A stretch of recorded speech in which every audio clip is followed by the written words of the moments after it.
أهلا بيكم في الشرح ده. جاهزين لرحلة نفسية مع كتاب حرفيا صدم العالم بفلسفته العكسية؟ يلا بينا. عمركم سألتوا نفسكم هل الجري المستمر ورا السعادة الوهمية هو اللي مخلينا حاسين بالبؤس طول الوقت؟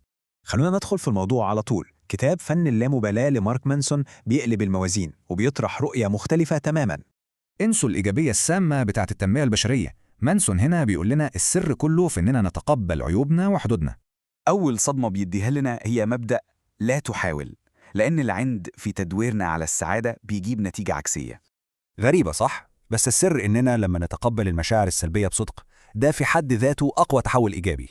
الحقيقة المرة بقى إن المشاكل والمعاناة جزء أساسي ومستحيل نهرب منه في حياتنا. مفيش حياة بدون مشاكل. السعادة الحقيقية مش إننا نهرب، لا، السعادة بتيجي لما نستمر في حل مشاكل ليها قيمة ومعنى. مانسون هنا بيهدم أسطورة إننا لازم نكون عباقرة بالفطرة عشان ننجح. إحنا مش محور الكون. اتخلوا عن الغرور وتقبلوا إننا أشخاص عاديين. ده المفتاح السحري للتطور المستمر والسلام الداخلي بجد. خلينا نغوص في فكرة أعمق، وهي القيمة الخفية العظيمة اللي مستخبية جوه المعاناة اللي كلنا بنمر بيها.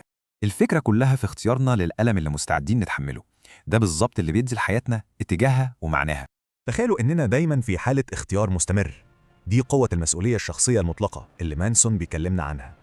يعني إحنا دايماً مسؤولين عن رد فعلنا تجاه أي موقف، حتى لو ما كناش إحنا السبب فيه أصلاً.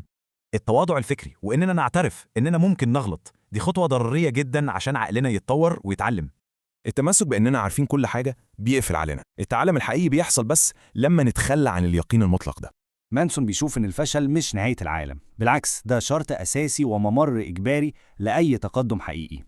استخدموا الفشل كدرجة سلم، ده بيخلق صلابة نفسية بتخلي نجاحكم بعد كده قوي ومستمر.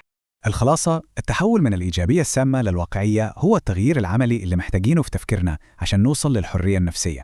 وسؤالي ليكم هنا، إيه الحقيقة المؤلمة اللي لازم نتقبلها النهاردة عشان نتخلص من التوقعات المجتمعية المرهقة؟